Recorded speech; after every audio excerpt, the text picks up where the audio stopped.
Morning, everybody. We are 5 days before Election Day, and this might be another November surprise. A bombshell report involving the FBI and the Clinton Foundation and whether or not donors received special access while Hillary Clinton was Secretary of State. How will this now play out in a razor-tight race? Talk about a Game 7. We've got one now, huh? Right, I'm Bill Hemmer. Good morning. Welcome. Good morning to you. Good morning, everybody. I'm Martha McCallum. So really, I mean, time is running out here for Donald Trump and for Hillary Clinton. Both of their teams will fan out in the critical battleground states today. Donald Trump in Florida and in North Carolina, both extremely important in this race. Governor Mike Pence goes to Pennsylvania.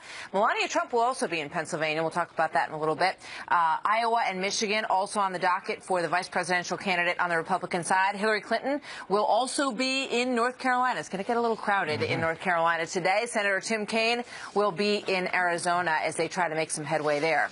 See on the tarmac. Fox team coverage now. John Roberts with the Trump team in Florida. I want to start, though, with Chief Intelligence Correspondent Catherine Herridge with the latest on this Clinton investigation. And good morning, Catherine. What have we found out as of last night and this morning? Well, thank you, Bill. There is new evidence that the FBI's investigation of the Clinton Foundation is not dead. FBI agents, we understand, are quietly working the Clinton Foundation case out of 4 offices, including Southern California, Arkansas, Washington, D.C., and New York City. Multiple sources have told Fox News that the Justice Department has been tapping the brakes on these investigations by blocking access to a grand jury. As part of its ongoing investigation, Fox News was first to report in January that the FBI email probe had expanded to look at whether the intersection of Clinton Foundation work at the State Department and business under Secretary Clinton may have violated public corruption laws. While State Department emails and WikiLeaks now show evidence of coordination, in January, Hillary Clinton tried to dismiss the reporting as rumor. Meantime, we have new information about computers belonging to Clinton's personal attorney, Cheryl Mills, and aide Heather Samuelson. These computers were not destroyed as part of an immunity agreement with the Justice Department. Instead, what we understand now is that these computers are being held by the FBI's Washington field office, and they are still available to investigators in the Foundation case. Okay, so the president was talking about this. What did he say about the FBI director's decision? 6 days would have been yesterday before the election. Well, Bill, you know as well as I do that it's just not protocol to discuss ongoing investigations. But in this new interview, the president seemed to dismiss FBI Director James Comey's decision to reinitiate the Hillary Clinton email case. People say crazy stuff about her, and when she makes a mistake, an honest mistake, it ends up being blown up as if it's just some crazy thing. But there's important context here. The president has a stake in the outcome, as the State Department revealed earlier this year. He was corresponding with Hillary Clinton using her personal email address. I can confirm that as part of this monthly FOIA production of former Secretary Clinton's emails, the State Department will be denying in full 7 email chains found in 22 documents representing 37 pages.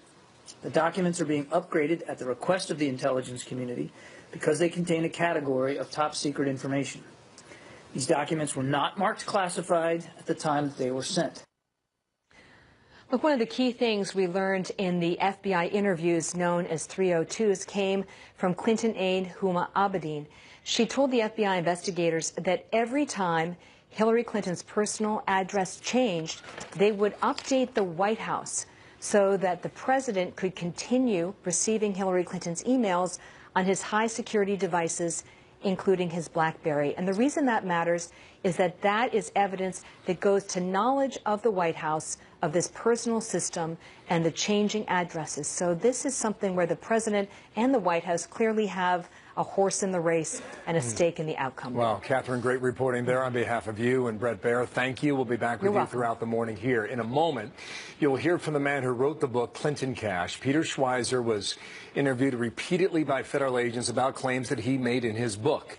His take on the FBI's investigation just minutes away at 9:15 Eastern Time with Peter live. So much to dig into here today, and we will take you through it step by step. Meanwhile, Donald Trump fanning out across the battleground states. Today, as we enter the home stretch, he will be in Florida, he will be in North Carolina, both very, very important to the outcome of this race. There's a new poll out this morning from the New York Times and CBS News that shows this is very tight indeed, 45 to 42, right in the margin of error, which is plus or minus 3% on that one. Senior national correspondent John Roberts joins us now live from Jacksonville, Florida, where he is covering the Trump campaign. John, good morning to you. Martha, good morning to you. A lot of Donald Trump supporters have been lining up here, getting ready for his rally at noon today at the Jacksonville Equestrian Center. The line extends about 300 yards behind me this way and about 600 yards that way. So he's going to pack the place out today. New Quinnipiac poll shows that a very close race in the Sunshine State here with his 29 electoral votes, 46% for Hillary Clinton, 45% for Donald Trump. His strategy over the next 5 days, really three big things. Keep the focus on policy, illuminate and articulate what he would do differently than Hillary Clinton. Keep the spotlight on her and the various controversies that are swirling around her campaign. And third, and perhaps most importantly for Donald Trump, stay the heck out of trouble. Here he is in Pensacola last night. We've got to be nice and cool, nice and cool. Right? Stay on point, Donald. Stay on point. No sidetracks, Donald. Nice and easy. Nice. Because I've been watching Hillary the last few days. She's totally unhinged. We don't want any of that. One source told me yesterday that after all of these months and after getting himself in so much trouble over all of that time, he finally understands that he's got to stay on point. Message discipline is key now in these closing days of the campaign. He's gotten it close, and people believe that one outburst could derail the whole thing, so they're trying to keep him very tightly focused here, Martha. Yeah, fascinating. So in terms of the latest reporting, Bret Baier last night talking about a potential indictment even coming down in the investigation into the Clinton Foundation. What will the Trump campaign do with that, John? I mean, it's like pennies from heaven for the Trump campaign. Almost every day, Martha, some new revelation pops up that gives him plenty of ammunition to use against Hillary Clinton. He'll be talking a lot about that today. He'll be talking a lot about the emails between the between Department of Justice officials and the Clinton campaign, basically saying on the campaign trail that if she is elected president, what we're hearing now could be just the beginning. Listen. Just the beginning. Hillary is likely to be under investigation for many years, probably concluding in criminal trials.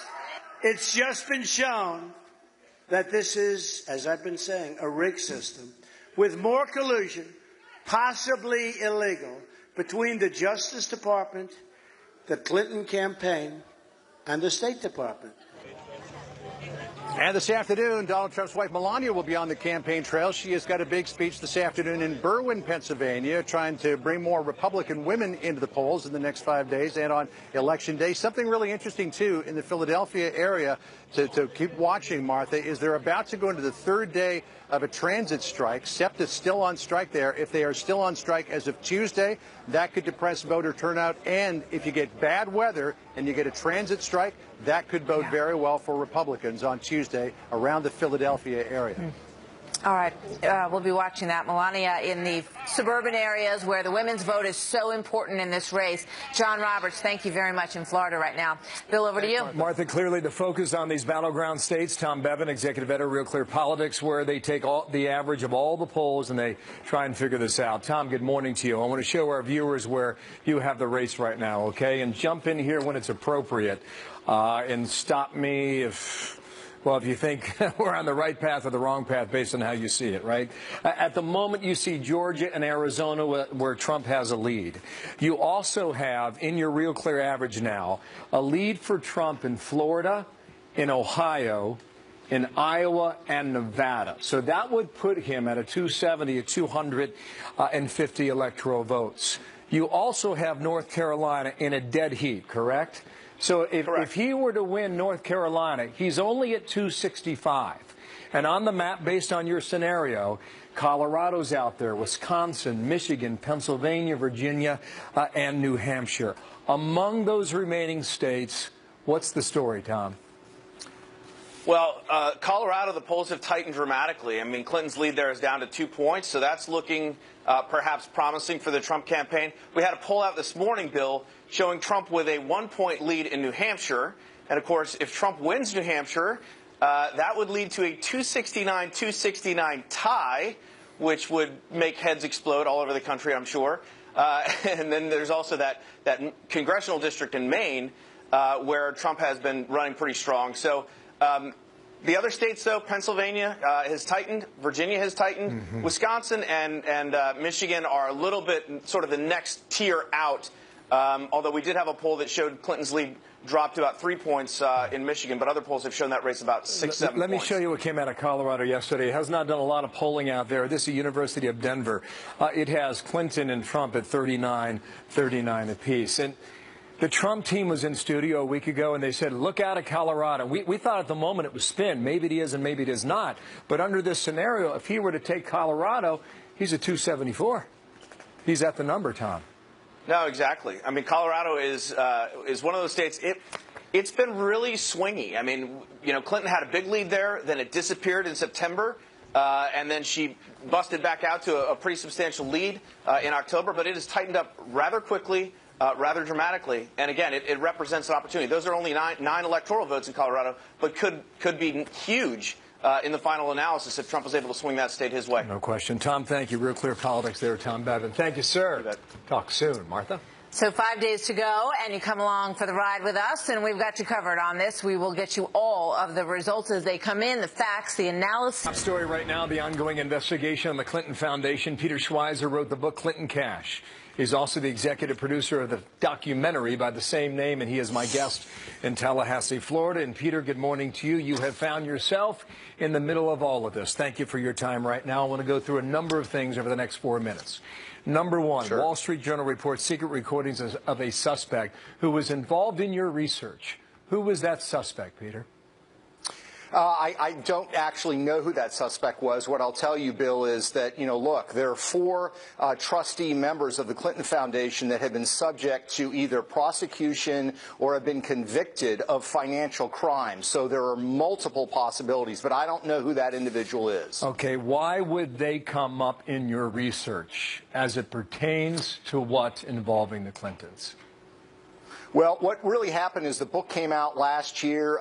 The FBI, it was described to me, saw this as a roadmap to how this corruption was taking place. But, you know, like any roadmap, it doesn't have a lot of detail. You know, you follow down a road, but you don't know what the road looks like. You don't know what stores are on the side of the road. And that's what they've gone about to do. So as much as I'd like to say the book is the entire case, that is not the case. That's certainly how the Clinton team is going to represent it. But they have done a lot of legwork, as you would expect the FBI to do, and this is a high priority for them. You were interviewed multiple times by the FBI, correct? That's correct. Put a number on that. How many?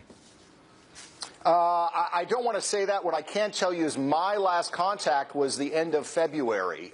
So, again, the contention that this is somehow the FBI going rogue based on a book, they are doing a lot of other stuff. The book, I think, was just the roadmap, but I'd rather not go into detail. For how beyond that. long? When did this investigation start within the FBI? It started literally a week or two after the book was released. Okay, so that was May of 2015, correct?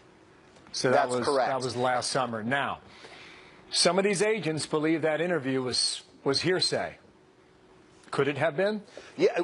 Well, I think the prosecutors believe that it was. I don't think the agents do. What you have here is divide between the field agents, particularly the white-collar criminal division of the FBI, and career prosecutors at the Department of Justice. So they're having this dispute about the evidence. I'm not a lawyer. I don't know how to interpret that. But there is more. It's not just this recording and this book. The agents haven't been reading the book for 16 months and have one recording. There's a lot more information. So this is not going to go away. It's not going to begin and end with this book and with recording. There's going to be more, I think, that's going to come out. To our viewers who have not read your book and are not familiar with the work, did you prove pay for play? I think we showed a pattern of behavior, just like with insider trading on the stock market, that you either have to look and see that this pattern of money and favors being done is this statistically impossible set of coincidences, or the events are connected. What agents need to do, and of course what prosecutors need to do, is fill in those gaps, fill in the detail on this roadmap, as it were, and that's what they've gone about doing over these last 16 months or so. Clinton Foundation denies any wrongdoing. Do you think you established a pattern or not, Peter? I think I established a pattern that required investigation, which is what the FBI is doing. The problem is, frankly, they are being denied tools by the Department of Justice. They've interviewed lots of people, so for the Clinton Foundation to say they don't know of any investigation is just flat out wrong. There have been a lot of interviews conducted. What Department of Justice prosecutors are not giving them is subpoena power, which I think is crucial in proving this kind of case. Okay, now you would concede the disagreements are typical, right? People look at evidence in different ways. But what you are saying is that the Justice Department tried or has tried to stop this investigation on behalf of the FBI. Yeah, there's been wide reporting on this. Brett Baird did that yesterday, the Wall Street Journal yesterday, others. It's very, very clear. And here's the problem. This is a Department of Justice that has been politicized. I don't think anybody can dispute that. And so this is crying out for an independent investigator. When you've got the Department of Justice, the Attorney General meeting with Bill Clinton, who at the time is the subject, through his foundation, of a federal investigation. And then you have, of course, now these leaks from this other Department of Justice official to John Podesta. I mean, it reeks of the fact that there's political favoritism at the Department of Justice, and you just can't have confidence in the investigation. That's why it's incumbent upon them not just to avoid conflicts of interest, but to avoid the appearance of conflicts of interest, and they have certainly not done that. Clearly, people are talking. Peter Schweizer, thank you for your time. I'm out of time now. Thanks, live in Florida. Thank you.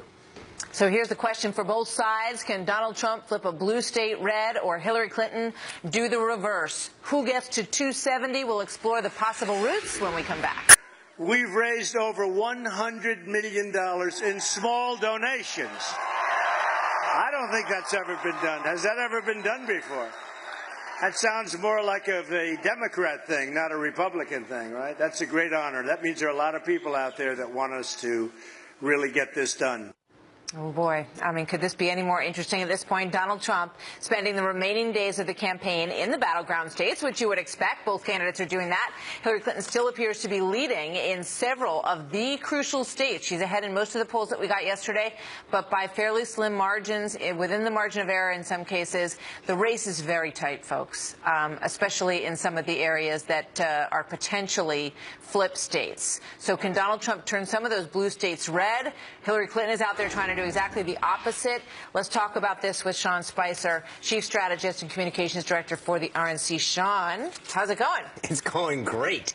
What a 5 days we've got before this thing's over. The momentum is with us. The map keeps shifting day in and day out.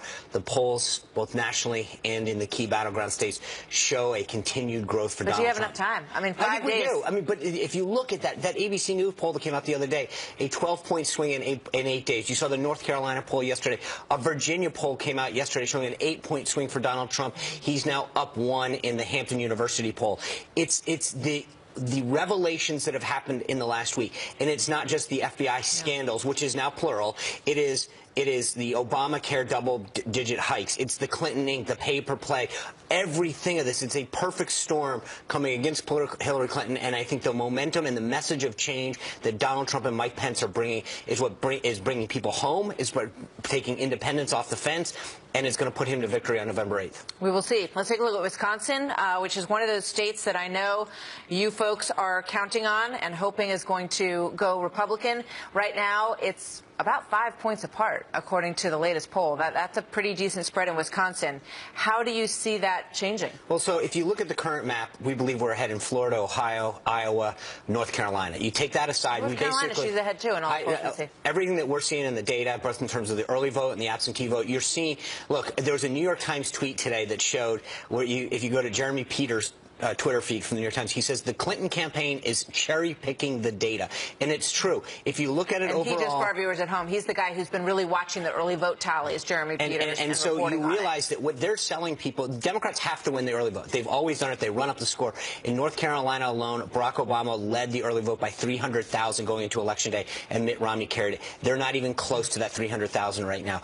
Our early vote returns are up. Theirs are down. And when we see that, that allows us to really look at North Carolina and think that we're going to carry that. And when then we go from there, you talk about Wisconsin. We've got Wisconsin, Michigan, Colorado, New Mexico, Virginia, Pennsylvania. We just got to pick out one. You're talking about your numbers, right? And the numbers that everybody else is seeing on the screen. And let's put Michigan up.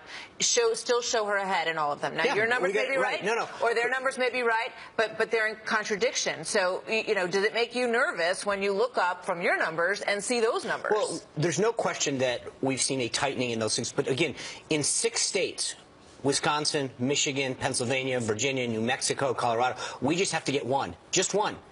So the way we're going, I think I like our odds, right? Okay. And that's about a 1 in 18 shot that we have to pick off one of those states. But each of them, in every one of them, they're closing. And you look at it, and Hillary Clinton and Priorities USA, their big super PAC, went back up on the air in Colorado, Michigan, and Wisconsin because they're worried. They see what we see, and that's a tightening of this race for Donald Trump and Mike Pence. I mean, when you think about the fact that a week ago, Hillary Clinton was, talking like a winner. She put a picture of herself on Twitter when she was a child that said, the next president of the United States or something to that effect. And they are clearly in defense mode at this point in the Clinton camp. In terms of the stories and what you see, though, in different places, I was amazed this morning. I was listening to CNN very early, and they were talking about, Matt Schlapp was on, who, our viewers see here often as well. And he said, well, now that there are 2 FBI investigations going on, and I believe it was Chris Cuomo, said, 2? What are you talking about? I mean, all those viewers, don't have any idea that there are actually 2 foundation and emails that are serious FBI investigations going on. And I think for a lot of the media, they don't want to discuss what's going on in Hillary Clinton. You look at the last couple of days, they want to talk about Jim Comey and his standing and did he have the president. The bottom line is the only reason that we have any of the FBI investigations is because of the Clintons' personal actions. Their pay-per-play, their decision to have one set of rules and cover up the secret server, their continued lying about them turning over all the documents. This investigation, or these investigations, weren't made up out of whole cloth. They were made up because the Clintons continued a 30-year pattern of lying to the American people and having one set of rules. One more question. I know I'm out of time, but Donald Trump himself said, "I gotta stay calm. I can't make any mistakes. I gotta stay on message." How worried are you that he won't? He gets it. He understands what's at stake. You hear him over and over again. He knows that he is a messenger of change and that he has a movement behind him. And he understands that in 5 days, he is going to get elected the next president of the United States, and Mike Pence will be the next vice president. We will see. Sean Spicer, always good to see you. Thank you very much. So guess where Clinton and Trump are both? We don't win this election, potentially, if we don't win North Carolina. So I hate to put a little pressure on you, but the fate of the republic rests on your shoulders. So there's the president. The fate of the entire 2016 presidential race could come down to the state of North Carolina. There's a lot of ways to look at this, but this is one scenario that we need to take a close look at. The Tar Heel state went for President Obama in 2008, but flipped Republican 4 years ago for Mitt Romney. The latest Quinnipiac poll shows Hillary Clinton has a 3-point edge in North Carolina, which is within the margin of error. And as you just heard from the RNC, they're quite encouraged about that. They're feeling very good about North Carolina. So let's check in with the governor there, Pat McCrory, and see how he's feeling about it. Governor, welcome. Good to have you with us this morning.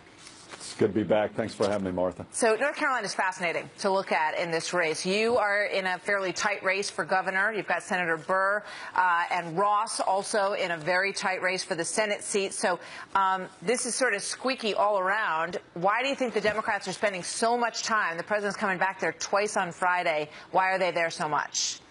I think 2 factors have entered North Carolina. One is incredible Clinton fatigue with the emails, with the Clinton Foundation, and it's like we're living back in the 90s again. And I think people are finally realizing in North Carolina, we don't need the 90s returned back to North Carolina and have all this Clinton fatigue. And the other thing that is happening is the Obamacare premiums are hitting very hard. And my opponent, Roy Cooper, was a very strong proponent of Obamacare, refused to join in a lawsuit against it.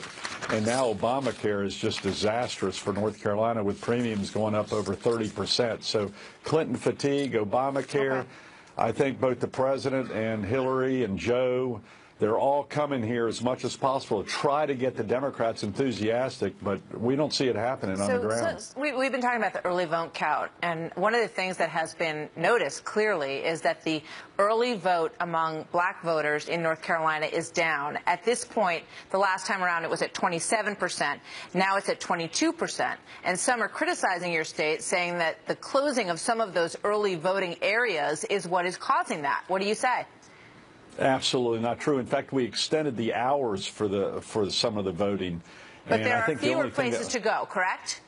Fewer places to go, but extended hours, so second and third shift workers can actually vote.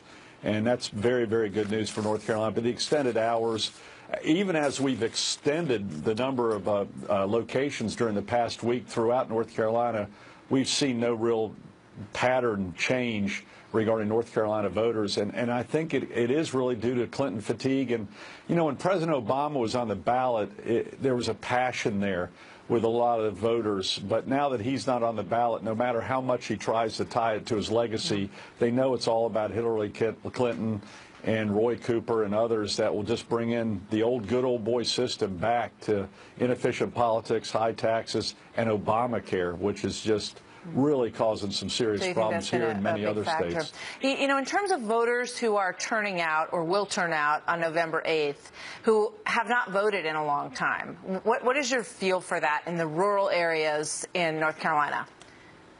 We see the lower populated areas very enthusiastic about voting. I was in Henderson, North Carolina yesterday at a small mom and pop restaurant, and I was overwhelmed by the people coming to my breakfast table saying, we're voting for the first time, we're bringing the entire family, we're bringing our entire neighborhood. So I do see a lot of people in the less populated areas really enthusiastic about the vote from the top of the ticket all the way to the governor's race and to Senator Burr's race. So Senator Burr is the chairman of the Intel Committee. Obviously, you know, he would have spent quite a bit of time looking into some of the issues that are really coming into the forefront in the final weeks here in terms of the Clinton Foundation and the FBI investigation into the emails as well. Tell me what your take is on that race for now. Oh, I think Richard's going to win. He's very well respected. He's very low key, no ego whatsoever, none of the trappings of a senator. I'm a big fan of Richard Burr, and he's a very good friend, and he's a solid, smart person. Plus, he's an expert on health care also. And another issue here in North Carolina is we've had this tremendous hurricane here, which devastated our state, and we lost 28 people due to this hurricane, and we're still dealing with this hurricane, and hopefully people are pleased with the way our team has responded to this hurricane. And so that's also another big issue here in addition to Obamacare.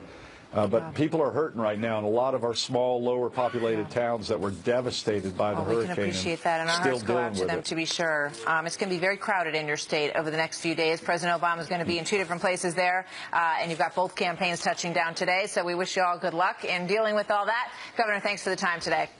Thank you very much. You wonder, based on what we're seeing, if North Carolina is the new Florida? Could be. Or Ohio? It could be. I mean, they talk about politics being on steroids right now in North Carolina, given all the issues in that state. You have a scenario where the places that we're used to looking at as swing states may expand or may contract, but it may not be like anything we've seen in the past. So that's what makes our job fun, right? That's right. 15 electoral votes there. Donald Trump making a new push for women today. His wife, Melania, will make her first solo campaign appearance in Pennsylvania. So what case will she make for her husband? We'll check in on that. It's going to be interesting. We're going to talk about that coming up. Plus, days of negative headlines taking a toll on Hillary Clinton as a new poll finds that more voters find Donald Trump to be trustworthy than Hillary Clinton. One of her rivals, Martin O'Malley, will talk to us about that, what he thinks, when we come back. But first, here's Donald Trump. The polls are all saying we're going to win Florida. Don't believe it. Don't believe it. Get out there and vote. Pretend we're slightly behind. You got to get out. We don't want to... You know, a week can be a lifetime in politics. We find a brand new poll that finds voters trust Donald Trump more than Hillary Clinton. He leads now in that polling 46 to 38%. Former Maryland Governor Martin O'Malley, a one-time candidate, Hillary Clinton supporter, with me now. And, sir, thanks for coming back. Thank you, Bill. To America's Newsroom. 8 points. What's going on there? Honesty and trustworthy. Yeah, well, look, I think we have known for a while that the two nominees and of both parties are two of the candidates that the American people might say they dislike least. But the truth is, at the end of the day, people are going to have to decide which of these two individuals can actually do the job of President of the United States, and which one of them is most likely to take the actions that will make wages go up again for all families. Hillary Clinton will take those actions. Donald Trump has said wages are too high in America. And at the end of the day, people will trust that Secretary Clinton is going to be on the side of growing America's middle class. Just to continue the question about character, honesty, and trustworthiness. What effect does this FBI investigation have on her campaign this week? Oh, I think it was a huge cheap shot. I mean, no doubt. Yeah, I do believe it's a cheap shot. I mean, this email investigation was probably the longest email investigation in FBI history. And for them to go back and gratuitously say they're looking at potentially new evidence, which they even admit may or may not be related to Secretary Clinton, I think is a cheap shot. I mean, the FBI is also looking at Russian... What if we find out that in the end the FBI's onto something? Yeah, and what if we find out that Donald Trump has actually been talking, and his campaign has been talking with the Russians? Paul Manafort, his campaign manager, is being investigated, former campaign manager, is being investigated for his Russian ties and the millions that he received from Russian sources. What if we find out about that?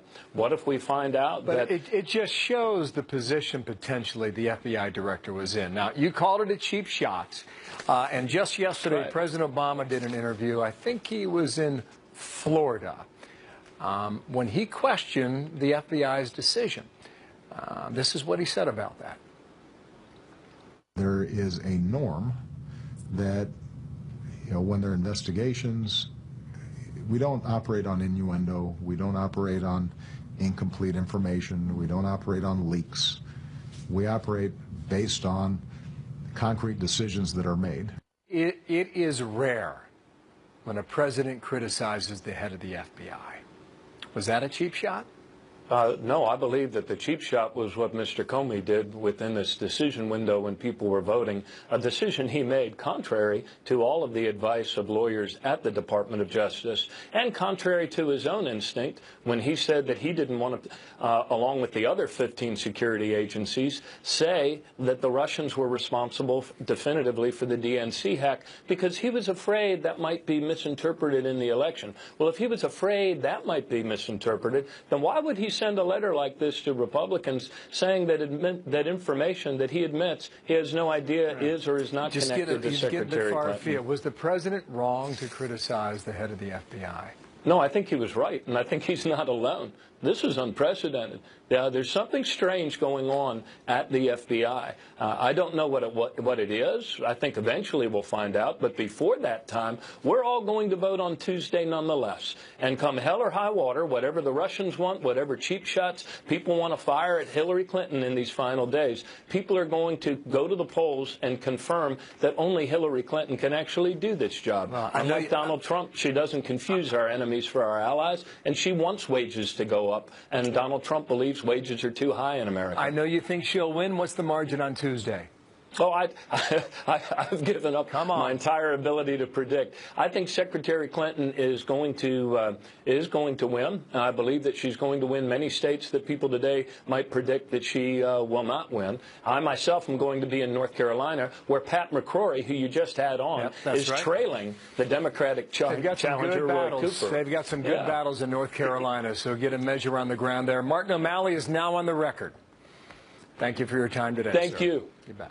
The Clinton Foundation. This is brand new information. The FBI now treating the investigation as a very high priority, and this has been propelled by an avalanche of brand new evidence that's been uncovered by FBI investigators, according to multiple sources. Welcome, everybody. Brand new hour of America's Newsroom starts now. I'm Martha McCallum. And I'm Bill Hemmer. Good morning. The FBI's white-collar crime division aggressively pursuing this case.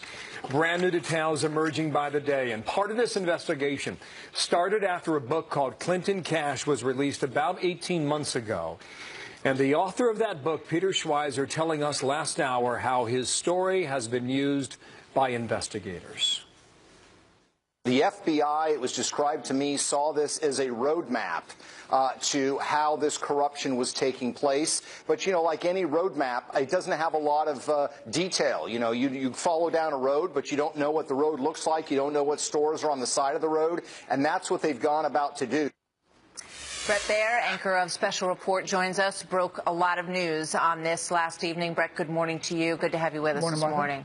I want to actually start by going back to Jim Comey's testimony in front of Congress. After he did the press conference on July 5th of this past summer, he then said he wanted to further explain and go before Congress. Jason Chaffetz, the congressman, asked him a very pointed question, and I'd like to play that for everybody now. Did you look at the Clinton Foundation? I'm not going to comment on the existence or non-existence of any other investigations. Was the Clinton Foundation tied into this investigation? I'm not going to answer that. We all remember that moment, Brett, and now we know that that investigation was very much underway. Yeah, Martha, it never stopped, according to two sources intimately familiar with the inner workings of this investigation. Not only the classified email investigation headed up by the National Security Division, but the Clinton Foundation investigation headed up by the White Collar Crimes Division of Public Corruption. A couple of things. One is there is an internal battle inside, not only between the FBI and the DOJ over this investigation, but even inside the FBI. It was detailed in a Wall Street Journal piece today. We can confirm a lot of that. But I will tell you that for inside the investigation itself, there is a high confidence that they have a lot of evidence. The evidence continues, according to our sources, to come in every day, not just by WikiLeaks, but also by the other avenues that they are doing, multiple interviews several times, and also these new emails, Martha. You have the Anthony Weiner computer, and then we've confirmed, and Catherine Herridge has another source on this, that the Cheryl Mills and Heather Samuelson computers that were part of an immunity deal that originally were thought to have been destroyed by the FBI as part of that deal were never destroyed, and that they are now at the Washington field office of the FBI. So they have a lot of avenues to look for different elements of evidence. Okay. The FBI sources that you spoke with suggest that an indictment is likely that would now, prove... I want to be clear. I want to be clear about this, and this came from a Q&A that I did with Britt Hume after my show and after we went through everything. He asked me if after the election, if Hillary Clinton wins, will this investigation continue? And I said, yes, absolutely. I pressed these sources again and again, what would happen? I got to the end of that and said, you know, they have a lot of evidence that would likely lead to an indictment. But that's inartfully answered. That's not the process. That's not how you do it. You have to have a prosecutor. If they don't move forward with a prosecutor with the DOJ, there would be, I'm told, a very public call for an independent prosecutor to move forward. There is confidence in the evidence, but for me to phrase it like I did, of course that got picked up everywhere, but the process is different than that. Gotcha. In terms of Anthony Weiner's laptop, the revelation there, because the pushback from the Clinton campaign has been, you know, oh, these are probably things that everybody already saw anyway, that they're just duplicates. What did you find out about that? Yeah, they are combing through this, and Catherine Herridge has reported this as well, and using a lot of technology. They have found new hits in the emails that they believe are new emails, in other words, not duplicates, that were on Hillary Clinton's server. Also on the hacking of the server. That is interesting because there is a high confidence that foreign intelligence agencies, several of them, up to 5 actually, have managed to hack into that private server. That is not a new feeling inside the FBI or in the intelligence community, actually. If you go back to July, there was a big New York Times piece about the experts believe it was hacked. Comey said at the time that it was possible that foreign actors got into the computer, hostile actors. He also then said, so shortly after that, hostile actors did gain access to private commercial email accounts of people whom Secretary Clinton was in regular contact. And then he went on to congressional testimony to say that the server had less security than the average Gmail account. That's right. So these sources are saying he probably at the beginning should have said a probability that it happened, or even almost certainty that it happened at some level. Do the investigators believe that they have evidence of pay for play? That's the main question here. Yeah, I think they believe that they have a lot of evidence. But as in any case, you have to build the evidence, and it continues to come in. You eventually have to get some people to sign on or cooperate and testify. So this is all building evidence to a case that has to be made by a prosecutor. And that's why the jumping to likely indictment, they are going to continue to push for an indictment, and that's what I should have said. But there is a confidence of the evidence that's coming in on this case. Bottom line is, if anybody says the Clinton Foundation investigation is over, it's not. It's wide. It's widespread. 4 different FBI offices have taken part in it. It is aggressively being pursued. There is a battle, however, inside the FBI and between the FBI and the DOJ. What a story. Brett, thank you very much. Sure. So how is Hillary Clinton's team handling this development? Senior political correspondent Mike Emanuel is live in Phoenix, Arizona today. Her running mate Tim Kaine holds a rally there in Arizona. What's the response so far on this new report, Mike? Bill, nothing so far, and my producer Jake Gibson and I have both reached out to numerous Clinton campaign contacts. Craig Manassian from the Clinton Foundation told me, quote, "We're not aware of any investigation into the foundation by the Department of Justice, Federal Bureau of Investigation, or any United States Attorney's Office, and we have not received a subpoena from any of those agencies. It seems at this stage the Clinton campaign is ducking the question, at least for now, and happy to have the Clinton Foundation answer it on their behalf. As for the campaign, Hillary Clinton is heading for typically reliably blue Michigan tomorrow. Her husband, the former president, was in Detroit last night for a meeting with community leaders and local pastors. It was not on his official schedule. Former President Clinton told our affiliate WJBK Fox 2, "The election is coming. We want a good turnout." So perhaps some concern there in typically blue Michigan. Hillary Clinton was here in Arizona for a rally last night at Arizona State University. She talked about turning typically Republican red Arizona blue. Clinton is leaving Arizona this hour for battleground North Carolina. More campaigning in North Carolina a day after President Obama was there on her behalf just yesterday. Wow. Bill? Mike, thanks. More when we get at Phoenix, Arizona there. Mike Emanuel, thank you. Mike, I want to take you right now to a poll that came in late yesterday that from Colorado. That I've been a whole lot of polling out of Colorado. But if you look at it now, this is 39 Clinton, 39 Trump. Johnson and Stein 5 and 4 each. That adds to 87%.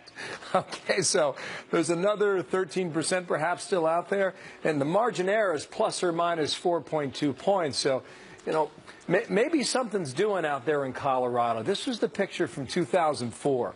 George Bush beat John Kerry in that state by about 5 points. And it was a major flip on behalf of the Democrats. Remember, they had their convention in Colorado in 2008, and Barack Obama beat John McCain by 9 points and then held on to it against Mitt Romney 4 years later by about 5 points. And the Trump team was in our studio last week saying, hey, keep your eye on Colorado. And we weren't quite sure what to think of it, Martha. Remember that conversation we had with Jason Miller? So maybe there's something doing out there. But if you look at all the what-if scenarios, if Colorado's in play, it sort of changes the map and the path for Trump, perhaps. Colorado is one of the swingiest states, and it is proving to be exactly that. We'll keep an eye on it. So, quick reminder here, Fox News is, of course, your election headquarters, but you knew that, right? From now until Election Day, keep it right here for all the latest on the election-related news that goes all the way through November 8th and maybe beyond, perhaps, right? Who knows? We will see, Bill. See you in Tallahassee. Fox News alert right now. 2 American service members have paid the ultimate price after a daring raid overseas. What we are learning about that raid this morning. And Donald Trump's wife, Melania, hitting the campaign trail. She has been somewhat quiet since the speech that she made at the convention. This is her first solo appearance on the campaign trail. So where is she going, and what does that tell us? And a little bit about what we think she might say. And Trump saying that he has the momentum as of today. In fact, he's given himself pep talks to stay focused in the home stretch when he said this in Florida. We've got to be nice and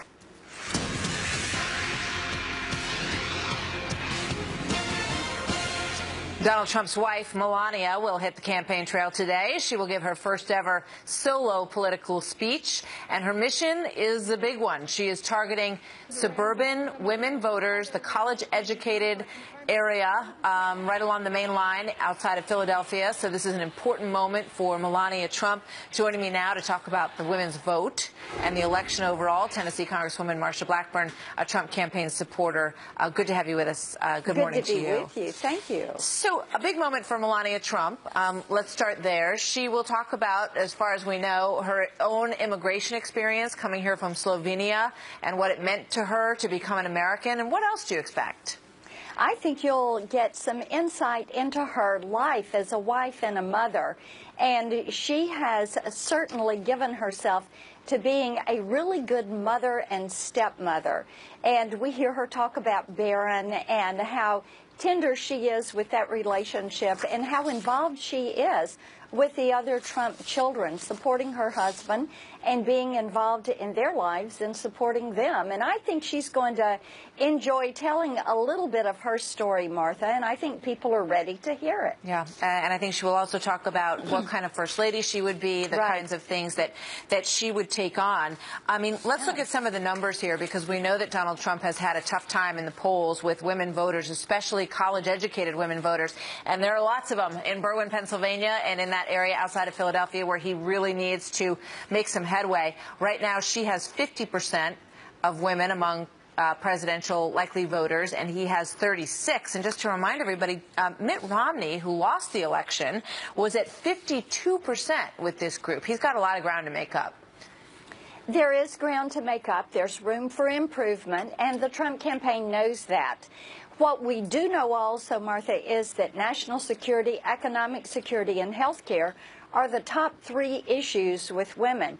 And I think the reason Hillary has not seen her support in women grow is strictly because of those 3 issues. But, Congresswoman, we also know that the stories that have dogged Donald Trump during this campaign, from Access Hollywood on, have had an impact with these educated women voters, some of whom sort of, walked up to the line with Donald Trump and then went back across to Hillary Clinton. So, I mean, Melania Trump has her work cut out for him, because I think when a lot of those women look at her, they want to know, why did you stick by him through all of this? Why is that okay? And women ask that same question of Hillary Clinton regarding Bill Clinton. And for Melania, this is going to be an opportunity for her to say, look, I don't defend what my husband said, but look at what Hillary Clinton does and has done, and how she would conduct herself as president. And when it comes to the issues of national security, to the issues of wage stagnation and the economy, you know you're going to get action from Donald Trump. You also know you're not going to get an acceptance of the status quo. And that troubles women. They want to see change in Washington. I hear you, but this is what I've heard from the campaign really across the board since the beginning, and I've been asking them this question for a long time. Why isn't there more specific outreach to women? And they always say the same thing, that women care about what everyone else cares about, which I believe is true, but it's not demonstrated in the numbers. So clearly, if you're trying the same tactic over and over and it's not working, you got to try something different. So rolling this appearance out by Melania Trump may be that, but there's 5 days to go. Why didn't this happen a long time ago? I don't know the answer to why it didn't happen earlier. I do know that Ivanka Trump and some of the female surrogates have done a good job being out there. But, Martha, there is always going to be room for improvement. And many women have supported Hillary or wanted to support Hillary because they felt like it would be historic to have a female president. But I'm beginning to hear from women who are independent voters, who are in the workplace, who are so dissatisfied with the way she has run her campaign. They are very concerned about the Clinton Foundation. Many of them know I've had that investigation at the congressional level going of that foundation for over a year, for months now, and they are asking questions about that because they don't like the way that sounds. And the honesty factor is also something that concerns them about Hillary Clinton. Let's play this soundbite from President Obama, because he's trying to tap into something with the male vote, and he's basically saying that there's some sexism going on out there. Watch this. There's a reason why we haven't had a woman president before. And I think that sometimes, you know, we're kind of trying to get over the hump. I want every man out there who's voting to kind of look inside yourself and ask yourself, well, if you're having problems with this stuff, how much of it is, you know, that we're just not used to it? What do you think about that? I really thought the entire thing was a little bit inappropriate. And I have always looked at people and said, vote for me because I'm the most well-qualified person for the job. And that is what you want. You're going to break glass ceilings when you have people that are prepared and competent who are going to step up and take the reins in a position. Women want those opportunities. Give them an opportunity and they will perform. But do not promote somebody and do not vote for somebody strictly on gender. You want people to excel when they get that opportunity. That is how you break glass ceilings. So to make this something that is just based on gender, there are so many serious issues facing our country right now. I mean, we see this toward the end of campaigns. You know, the race card gets played in some cases, that if you're not willing to vote for this person or that person, it's because you're racist, perhaps. And now what we're seeing is if you're not willing to vote for Hillary Clinton, you must have something against women. So quite interesting. Marsha Blackburn, thank you very much. Good to have you with us today. Saying the network has wrapped up its investigation after DNC chair and former CNN political analyst down in Brazil leaked town hall questions to the Clinton team. Jeff Zucker telling his staff that the behavior is, quote, completely unacceptable, but he also defended the practice of paying campaign surrogates. So then the question today, is this matter settled? Howard Kurtz, Fox News media analyst and host of Media Buzz. And Howie, good morning to you. I imagine, based on the piece you just wrote, the matter is not settled.